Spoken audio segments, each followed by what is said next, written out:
This workout is called Thor's Hammer. It's going to be 10, 9, 8, 7, 8, 9, 10 repetitions of heavy swings, heavy goblet squats. That's it. I'll demonstrate the round of 10 for you now.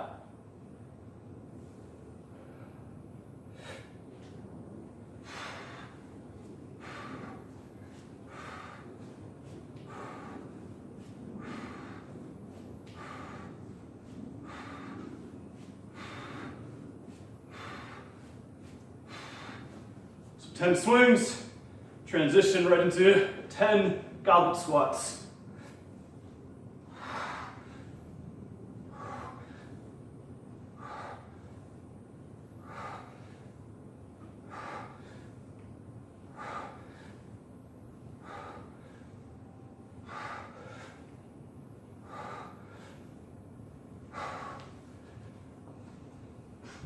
Put the dumbbell down, and then you're transitioning back into 9 swings, 9 goblet squats, etc.